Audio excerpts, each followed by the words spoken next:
तो ठाकुर पूरन सिंह जी आज सहारनपुर में हैं, तो बात करेंगे। एक 3 वीडियो देखी मैंने कल आपकी, अधिकारियों को लेके बोल रहे हैं। इसके अलावा आपने कहा कि वे सरकारों को हमने पहले भी दिखा दिया है।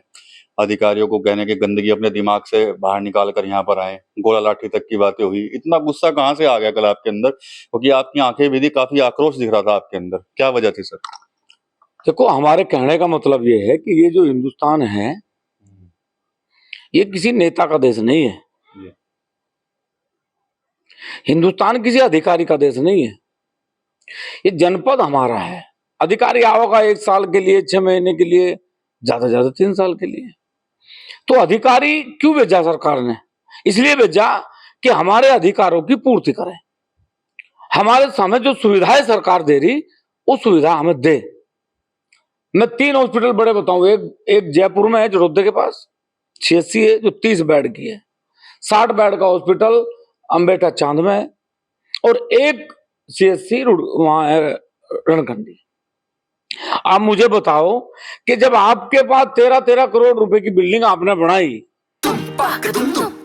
अरे श्रीमती जी, कुछ तो सस्ता लो, बचत करो। नहीं श्रीमान जी, सब बढ़िया लो, रहने दीजिए। इसमें क्या खास बात है? थोड़े में ज्यादा स्वाद, यही तो है इसकी खास बात। वाह मामा, क्या स्वाद है। अरे मेरे राजा, प्योर मसाला।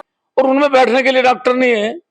उनमें घास खड़े, पेड़ जम गए, जनरेटर सुस्त पड़ा, और आप जनरेटर का भी पैसा निकाल रहे, आप उसकी सफाई का भी पैसा निकाल रहे, आप उस पर रंगाई पुताई का भी पैसा निकाल रहे, आप जो डॉक्टर गांव में जाना नहीं चाहता आप उसका भी पैसा ले रहे।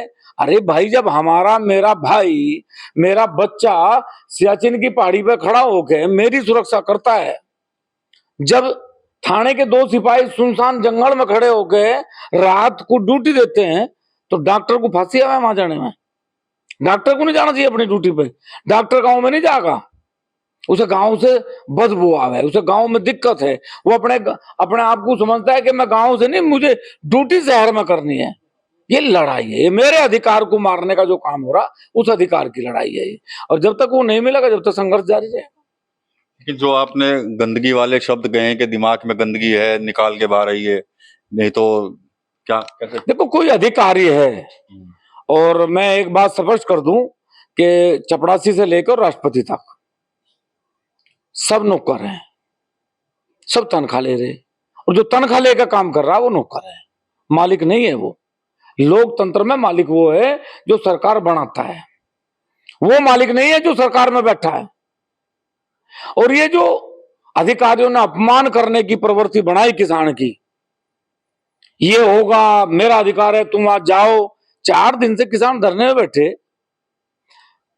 आप अंदाजा लगाओ कि सीएमओ को नहीं पता कि वहां अस्पताल में धरना चल रहा, प्रभारी नानोत्ता को नहीं पता कि वहां धरना चल रहा, एसओ को नहीं पता कि धरना चल रहा, एडीएम साहब को खुद फोन करके बताया, एसडीएम साहब को खुद फोन करके बताया। मतलब किसान 4 दिन धरने में बैठा, पीड़ित लोग धरने में बैठे, वो कह रहे कि भाई हॉस्पिटल में डॉक्टर बैठना चाहिए। और मैं क्या कह रहे वहां? बोला कुछ नहीं है, वो डॉक्टर है वहां से। तो ये जो दिमाग में इनके गलत बात भरी हुई है, दिमाग में जो षड्यंत्र है, ये जनपद हमारा है, और यदि हमारी सुविधा को, जो सरकार हमें सुविधा दे रही है, यदि उसमें ये कटौती करने का प्रयास करेंगे तो फिर इन्हें अंजाम भी भुगतना पड़ेगा। आप स्वास्थ्य सेवाओं को लेकर सवाल उठा रहे हैं कहीं ना कहीं। अब कल ही का मैं प्रकरण बता दूं, शायद आपकी जानकारी में होना, सहारनपुर जिला अस्पताल में भी कहीं ना कहीं जो अधिकारी थे आपस में भिड़ गए। एक डॉक्टर साहब तो कह रहे थे कि भाई विधायक हैं मेरे भाई, उन्हें बुलाऊंगा यहाँ धरने में बिठाने के लिए। लड़ाई मैंने क्या कहा? क्या लड़ाई है? आप लगाओ कि मायावती शासन में यहाँ पीजीआई बना, बोला भाई ये पीजीआई की टक्कर का हॉस्पिटल बना। कितना बड़ा हॉस्पिटल है, कितनी जगह में हॉस्पिटल है। क्या हो रहा भाई? आप जगह घेर रहे, आप इतना बड़ा टैक्स का पैसा लगा रहे, आप इतनी बड़ी टैक्स की रकम लगाने के बाद सुविधा नहीं दे रहे, और फिर उसके बावजूद आप एक हॉस्पिटल चलाया नहीं, आपने 13-13 करोड़ रुपए के हॉस्पिटल और खोल दिए। तो ये जो बजट के साथ घपला है, बजट के साथ जो घोटाला है, जो बजट के साथ घोटाला है, अभी जैसे जल जीवन मिशन का घोटाला है। सरकार ने जल जीवन मिशन को सबसे महत्वपूर्ण योजना बताया अपनी। मैं नहीं बता रहा, क्योंकि मेरे लिए तो वो महत्वपूर्ण है नहीं। महत्वपूर्ण इसलिए नहीं है क्योंकि सरकार का इतना बड़ा बजट, और आज तक एक भी गांव में टंकी में पानी नहीं आया, किसी भी गांव में। न मानक के अनुरूप पाइप डले, न मानक के अनुरूप बोरिंग हुए। फिर आया विद्युत सुधार योजना। प्रधानमंत्री जी खुद ऊर्जा मंत्री जी और खुद प्रदेश के ऊर्जा मंत्री रोज डाल रहे हैं हमारी सबसे महत्वपूर्ण योजना। अरे भले आदमी, तारी योजना का क्या घंटा बजा में इसका 600 करोड़ रुपए दिए सहारनपुर शामली मुजफ्फरनगर के लिए विद्युत सुधार योजना के नाम पे एल&टी कंपनी को 250 करोड़ रुपए का घोटाला कर दिया। तार बेच लिए, ट्रांसफार्मर बेच लिए, और उससे भी ज्यादा दिक्कत की बात यह है कि कहीं कोई काम नहीं हुआ। चलो भाई काम हो गया तो ठीक है, एक गांव में काम हुआ 10 मीटर का और केबल बेच लिया वहां 10 किलोमीटर का। और ये मैं धरने में बैठा, भूख हड़ताल बंद करी, और फिर टीम आई, मेरठ मंडल की टीम बनी, लखनऊ की टीम बनी, और आज तक मुझे नहीं पता कुंभ के मेले में चली गई वह फाइल 12 साल बाद आवेगी। मतलब सरकार की महत्वपूर्ण योजनाओं को अधिकारियों द्वारा भ्रष्टाचार की भेंट चढ़ा रहा है, ये मेरी लड़ाई है। मतलब सरकार को दोषी मानते हैं, मेन अफसरों को दोषी मानते हैं। सरकार नहीं, सरकार तो ज्यादा दोषी है। सरकार तो दोषी इसलिए है क्योंकि भाई जब हमारे जैसे लोग सरकार को संज्ञान दे रहे, अखबार के माध्यम से, सोशल मीडिया के माध्यम से, इलेक्ट्रॉनिक मीडिया के माध्यम से, जब हमने सरकार को चेता दिया, बता दिया, सबूत के साथ डीएम साहब को हमने सबूत दे दिया, उसके बाद भी कार्रवाई नहीं हो रही, तो अधिकारी तो भ्रष्ट हैं, ठेकेदारी भ्रष्टाचार में चली गई। लेकिन उसके बाद जब सरकार को पता लग गया फिर संज्ञान नहीं लिया जाता, इसलिए सरकार भी भ्रष्टाचार में लिप्त है। ठीक है। अच्छा पूरन जी, ये बताइए कि एक कुटुंब परिवार बना था, आपको पता होगा, 17 विधायक थे, सारे के सारे शामिल हुए हैं उसके अंदर, और इसको कैसे देखते हैं आप? देखो वैसा तो ना मैं इसे बहुत सुखद मानता हूं, बहुत सुखद। हजारों वर्षों में इस देश को 2 प्रधानमंत्री दिए क्षत्रिय समाज ने, 8 मुख्यमंत्री दिए,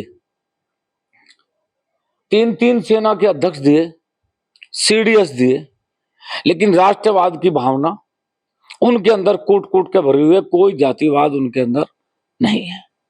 ना आज तक जातिवाद के लिए क्षत्रिय समाज ने कभी काम करा। आप देखते होंगे, मैं किसी का नाम नहीं लेना चाहता, लेकिन बहुत लोग हैं जो जातिवाद पे राजनीति करते हैं, जातिवाद पे उनकी पार्टियां हैं। वो लिस्ट फाड़ देंगे, 42,000 पुलिस भर्ती की लिस्ट फाड़ के अपने लगा देंगे, वो उनका शासन है, पारिवारिक शासन है। लेकिन क्षत्रिय यदि इकट्ठा हुआ तो हम दावे से कह सकें कि यदि वो इकट्ठा हुआ, उसने कुटुंब के रूप में इकट्ठा हुआ, तो देश को लाभ होगा, नुकसान नहीं होगा। बात चर्चाएं चल रही है राजा भैया को भी लेकर के, उनको भी मंत्री बनाया जा सकता है, क्या लग रहा है आपको मंत्री बनेंगे वो समाजवादी पार्टी में मंत्री रहे, वो बनने चाहिए। उनका वक्तव्य जब सदन में आप सुनते होंगे, ऐसा लगे जैसे कोई बहुत बड़ा बुद्धिजीवी व्यक्ति बोल रहा हो। उनके बोलने का अंदाज, उनके काम करने का अंदाज, उनकी लोकप्रियता, ऐसा व्यक्ति सदन में जाना चाहिए मंत्री के रूप में। इसमें क्या दोष है कि भाई वहां तो ऐसे भी लोग बैठे जिन पर बोलना नहीं आता, ऐसे भी तो जा रहे वहां जिन पर ना बोलना आवे, ना चलना आवे, वे तो वहां खामोखाई पड़े। तो ऐसे लोगों को मंत्री बनना चाहिए सदन में, जो लोग ईमानदारी से देश की उस परिस्थिति में बात करते हो। ये जातिवाद का देश नहीं है, ये धर्मवाद का देश नहीं है, ये राष्ट्रवाद का देश है, और क्षत्रिय यदि इकट्ठा हुआ तो देश को लाभ होगा पक्का।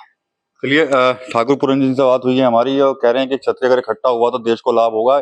इसके अलावा कल ठाकुर पूरन सिंह जी को क्यों इतना गुस्सा आया, क्यों वो इतने गुस्से से लबरेज थे, उसका खुलासा भी इन्होंने किया। कहीं ना कहीं अफसरशाही पर जो है वो उनकी तरफ से सवाल खड़े किए गए हैं कई चीजों को लेकर, चाहे वो स्वास्थ्य से जुड़ी हो या फिर अन्य चीजें हो। टीवी 9 यूपी के लिए सहारनपुर से विकास करते हुए। अरे श्रीमती जी, कुछ तो सस्ता लो, बचत करो। नहीं श्रीमान जी, सब बढ़िया लो, रहने दीजिए। इसमें क्या खास बात है? थोड़े में ज्यादा स्वाद, यही तो है इसकी खास बात। वाह मम्मा, क्या स्वाद है। अरे मेरे राजा, राजा और प्योर मसाला।